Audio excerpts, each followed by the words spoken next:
नाशिक शहरातील प्रत्येक बातमी सखोलपणे आणि तिच्या संभाव्य परिणामांसह जाणून घेण्यासाठी आजच अधिकार न्यूजच्या YouTube चॅनलला सबस्क्राइब करा आणि बेल आयकॉन.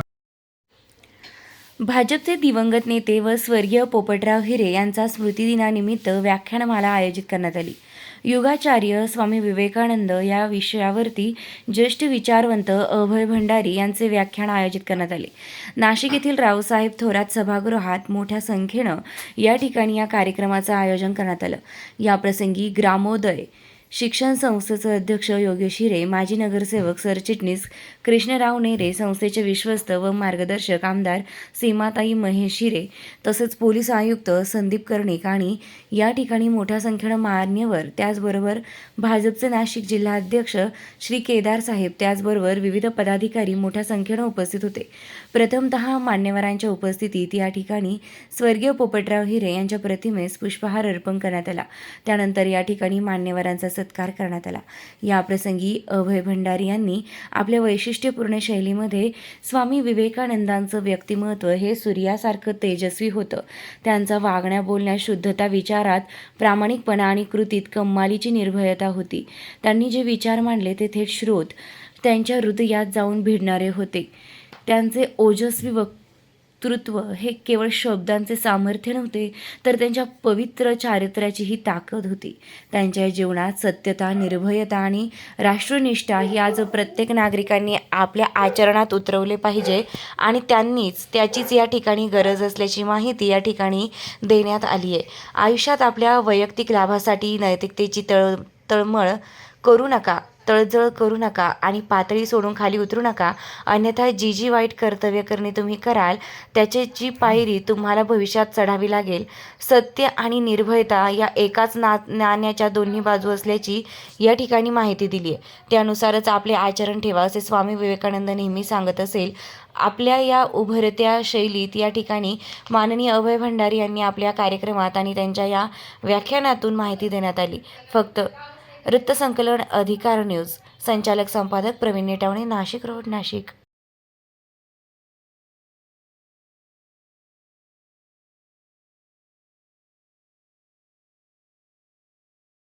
आहे की तो जो काळ होता तो खरोखर राजकारण हे देशसेवेचं, समाजकार्याचं माध्यम आहे असं समजलं जायचं.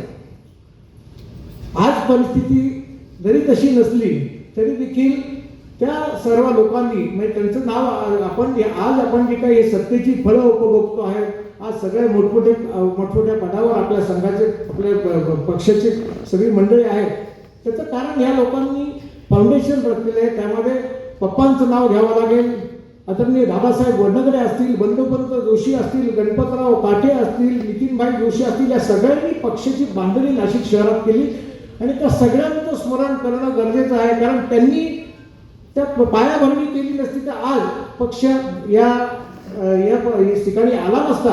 आणि आज जे काही आपण सगळेजण बघतो आहोत, पक्षाचा एवढा मोठा विस्तार झाला, भारतात नव्हे तर जगात सगळ्यात मोठा पक्ष म्हणून तो नावारूपाला आला आहे. म्हणून या सगळ्यांच्या प्रति कृतज्ञता व्यक्त करणं आपलं काम आहे. ग्रामोदय शिक्षण संस्था ही फक्त ग्रामीण दुर्गम भागात आणि अतिदुर्गम भागात तसेच कामगार वस्तीमध्ये शिक्षण पोहोचावं याच उद्देशाने झालेली आहे. आज तागायत कुठल्याही शहरी भागात, नाशिकची कामगार वस्तीतली एक शाळा सोडली तर सर्व शाळा आमच्या दुर्गम भागात आहेत. ग्रामोदय शिक्षण संस्थेच्या 4 भटक्या विमुक्त जमातीच्या मुलांसाठी की ज्यांचे आई वडील खडी फोडायला जातात, ऊसतोड कामगार आहेत, त्यांच्या मुलांसाठी तिथे निवासी आश्रमशाळा 4 ठिकाणी चालवल्या जातात. डेकू व टाकळी, नांदगाव तालुक्यात. तसेच सर्वात महत्त्वाचं म्हणजे काही वर्षांपूर्वी आपल्याकडे मुलींमध्ये ड्रॉपआउटचं प्रमाण खूप जास्त वाढलं होतं. म्हणजे कोणी दुसरी शाळा सोडायचं, कोणी तिसरी शाळा सोडायचं. आणि मग त्या मुलींना पुन्हा शैक्षणिक प्रवाहात आणण्यासाठी काय केलं पाहिजे, तर कस्तुरबा गांधी बालिका विद्यालय नावाची केंद्र शासनाची जी योजना आहे त्याच्या अंतर्गत त्र्यंबकेश्वर तालुक्यामध्ये आता जवळजवळ 200 मुलींची निवासी शाळा त्या ठिकाणी चालू आहेत. त्या निवासी शाळा ते चालू असताना त्यांना नुसतं अकॅडमिकच नाही तर त्यांना आम्ही त्या ठिकाणी व्यावसायिक शिक्षण देतो. त्याच्यानंतर जे काही व्यावहारिक शिक्षण आहे, बँकिंगचं नॉलेज असेल, सगळं नॉलेज आम्ही त्यांना देतो आणि त्यांना आपल्या पायावर उभं करण्याचा प्रयत्न करत असतो. खरं तर शिक्षण देताना नुसतं अकॅडमिक शिक्षण देऊन विद्यार्थी घडवणं हे तर सगळ्या संस्था करतात, पण एक तो चांगला चारित्र्यवान नीतिवान नागरिक घडावा यासाठी आमची संस्था कटिबद्ध असते. त्यामध्ये आमच्या सगळ्या संस्थेच्या कर्मचाऱ्यांचं खूप मोठं योगदान असतं. हे सगळं सांगण्याचं कारण असं की पप्पांनी जे काही रोपटं लावलंय ते आता ते पुढे नेण्याची जबाबदारी आमच्या सगळ्यांवर आहे. आदरणीय सीमाताई असतील, महेशदादा असतील, मिलिंददादा असतील, आम्ही सगळे मिळून या संस्थेमध्ये लक्ष घालतो. संस्था कशी नावारूपाला येईल, संस्थेमध्ये अति गरजू लोकांना कसं शिक्षण देता येईल याची आम्ही सगळेजण हिरे परिवाराच्या वतीने काळजी घेत असतो. आमचे नेरे सर, आमच्या संस्थेचे सरचिटणीस आहेत, त्यांचं देखील मार्गदर्शन आम्हाला वेळोवेळी लाभत असतं, कारण त्यांनी स्वतः शिक्षक म्हणून अनेक वर्ष काम केल्यामुळे त्यांचा अनुभव मोठा आहे आणि पप्पांच्या समकालीन सगळ्या शाळा काढण्यामध्ये त्यांचं योगदान अगदी तेवढंच आहे की जेवढं पप्पांचं नेहमी पप्पांच्या पाठीशी सावलीसारखे उभं राहिलेले नेरे सर आज तागायत संस्थेचा कारभार ते त्यांच्या मार्गदर्शनाखाली चालू आहे. हे संस्थेबद्दल मी या ठिकाणी बोललो. तसेच आपल्याला अभयजी भंडारे यांची हे त्यांच्या व्याख्यानातलं पहिलं संबोधन ऐकल्यानंतर टाळ्यांचा कडकडाट झाला.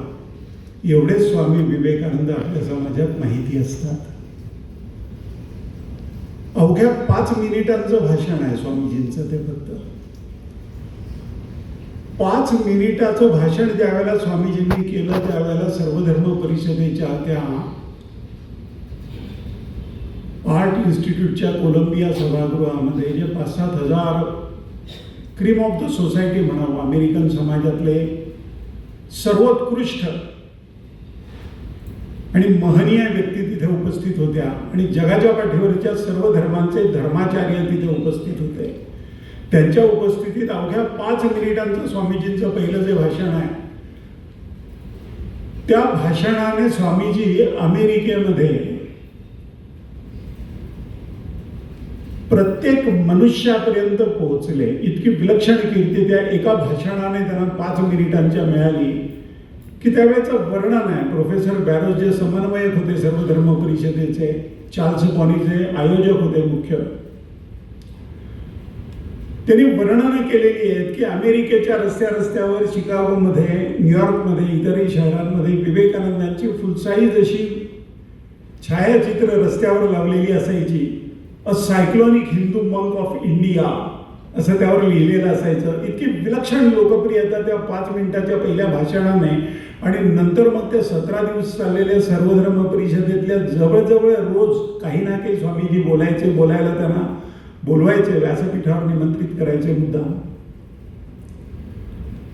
तर अवघ्या 5 मिनिटात ते असं काय बोलले की ज्यामुळे अमेरिका विस्मयचकित झाली, ज्यामुळे अमेरिकन लोक प्रभावित झाले. ऐश्वर्याच्या शिखरावर असणारी अमेरिका, एका गुलाम राष्ट्राचा एक प्रतिनिधी, 30 वर्षाचा एक तरुण संन्यासी 5 मिनिट बोलतो आणि ते लोक प्रभावित होतात. त्याचं काय कारण आहे, याला लॉजिक काय आहे?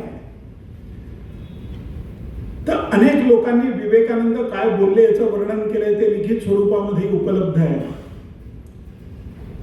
पण त्या सर्व लोकांची जी मांडणी आहे, त्यांनी ज्या आठवणींमध्ये लिहिलंय त्यामध्ये एक समान सूत्र आहे. ते म्हणतात की हा तरुण संन्यासी जे जे बोलतोय ना ते सत्य आहे, यावर आमचा दृढ विश्वास ऐकतानाच बसला. हा मनुष्य फक्त खरं बोलतोय, हा मनुष्य मनापासून बोलतोय, हा मनुष्य मुखाने बोलत नाही, हा मनुष्य हृदयाने बोलतोय. हा माणूस नुसतं बरोबर नाही म्हणत आहे. Sisters and brothers of America याच्या मनामध्ये ही जाणीव खोलवर रुजलेली आहे की हे माझे भावंड आहे.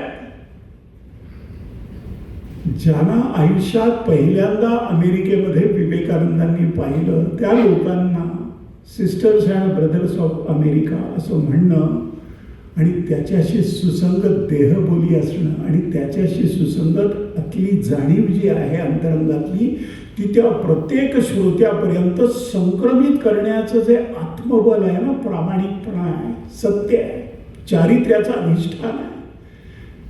त्या चारित्र्याच्या अधिष्ठानामुळे त्या तेजस्वी शब्दांनी लोकांच्या हृदयामध्ये प्रवेश केला. आणि ते ऐकणाऱ्या लोकांनी केलेली जी अनुभव आहे वर्णन आहे त्याचं. त्या काळामध्ये थिओसॉफिस्ट लोकसुद्धा भारतामध्ये होते आणि ॲनी बेझंट त्या व्याख्यानाला उपस्थित होत्या. नंतर मग होम रूल चळवळीमध्ये सुद्धा त्या सहभागी झाल्या. ॲनी बेझंट आपल्या भारतीय स्वातंत्र्याच्या. त्या ॲनी बेझंट यांनी असं लिहिलं आहे की अमेरिकेमध्ये आणि शिकागोमध्ये भारतासारखा लखलखीत प्रकाश पडत नाही. अंधुक प्रकाश असतो बऱ्याचदा दिवसासुद्धा. आणि म्हणे धर्मसंकल्पना मिळमिळत्या मेणबत्तीच्या प्रकाशात पाहणाऱ्या आम्हा लोकांना, पाश्चात्यांना स्वामी विवेकानंदांनी या सर्वधर्म परिषदेच्या पहिल्या व्याख्यानात अवघ्या 5 मिनिटामध्ये धर्माचं जे अद्भुत दर्शन, शक्तिशाली दर्शन घडवलं आणि जे तेजस्वी दर्शन घडवलं ते पाहताना मला असं वाटलं की भारतामध्ये 12 वाजता तळपता सूर्य जसा दिसतो तसा धर्माचा सूर्य विवेकानंदांच्या रूपामध्ये शिकागोच्या सर्वधर्म परिषदेच्या व्यासपीठावर तळपतोय प्रत्यक्षात. असं वर्णन ॲनी बेझंटनी करून ठेवलंय. अनेक लोकांनी वर्णनं केलेली आहेत त्यावेळेची. काही क्षणामध्ये जमिनीवर कोसळल्या. 3000 लोकांचे प्राण त्याच्यामध्ये गेले. विवेकानंद बोलतात ते 11 सप्टेंबर 1893 आणि त्याच दिवशी 108 वर्षांनी अमेरिकेमध्ये ही घटना ज्यावेळेला घडली त्यावेळेला अमेरिकेतले काही विचारवंत म्हणतात की विवेकानंदांनी अमेरिकन लोकांना धर्म समजून सांगितला होता, त्याचा नेमका अर्थ आपल्याला कळला नाही आणि अधर्मी लोकांच्या हातात संहारक शस्त्र देण्याचं जे पाप आपण केलं त्याचं परिमार्जन करण्याला प्रारंभ झालाय की काय अशी भीती आता आम्हाला वाटते. 108 वर्षांनंतर विवेकानंदांनी कर्माचा सिद्धांत अमेरिकन लोकांना समजावून सांगितला. तुम्ही केलेल्या प्रत्येक कर्माचं कर्मफलामध्ये निसंदिग्ध रीतीने कर्माचं फल होतच तयारच होतं आणि ते कर्माचं कर्मफलामध्ये रूपांतर होण्याकरता जो काळ लागतो त्या काळाचं भार नसल्यामुळे मनुष्य पुन्हा पुन्हा पाप करायला दजावतो आणि याकरता महाभारतापासून अनेक अवतरणं उद्धरणं ते सगळी ग्रंथांमध्ये सांगतात. दुर्योधन जसं म्हणतो जानामी धर्म हा नचमे प्रवृत्ती, धर्म काय आहे पण माझी प्रवृत्ती धर्माकडे होत नाही. जानामी अधर्म हा नचमे निवृत्ती, अधर्म काय आहे हे मला माहिती आहे पण अधर्मापासून निवृत्त व्हावं असं मला वाटत नाही असं दुर्योधन म्हणतो. आणि महाकवी भासाने दुर्योधनाच्या जीवनावर जे लिहिलं आहे त्यात तो असं म्हणतो की रणांगणावर 18व्या दिवशी ज्या वेळेला दुर्योधनाची छाती फोडून टाकलेली आहे भीमाने गदेने आणि त्याच्या मांड्या फोडून टाकलेल्या आहेत, रक्त वाहत आहे आणि मरणाच्या शेवटच्या घटका दुर्योधन मोजतोय.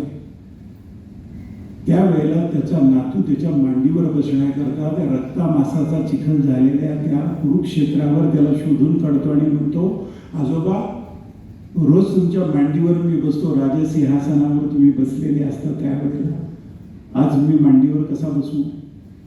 दुर्योधन मरणप्राय यातना त्याला होत असताना म्हणतो की माझ्या मांड्या शिल्लक नाही आहेत. हे असं का झालं तर म्हणे भीमाने गदेने फोडून टाकलं माझं हृदय आणि माझ्या मांड्या. मग भीमाने असं का केलं असं तो निरागस नातू 5 वर्षाचा 5-6 वर्षाचा विचारतो आणि दुर्योधन त्याला म्हणतो की मी ज्या वेळेला गुरुकुलात शिकत होतो त्यावेळेला आचार्य सांगायचे की सत्यम वद धर्मंचर स्वाध्यायान मा प्रमदा 1 2 3 तत्व सांगायचे. विवेकानंद भारतीय गुरुकुल कशा पद्धतीने भारतीय विद्यार्थ्यांना तयार करायचं, संस्कारित करायचं ह्या अमेरिकन लोकांना समजावून सांगतात. सत्यम वद, खरं बोला, धर्मंचर, धर्माप्रमाणे आचरण करा, अधर्माप्रमाणे वागू नका.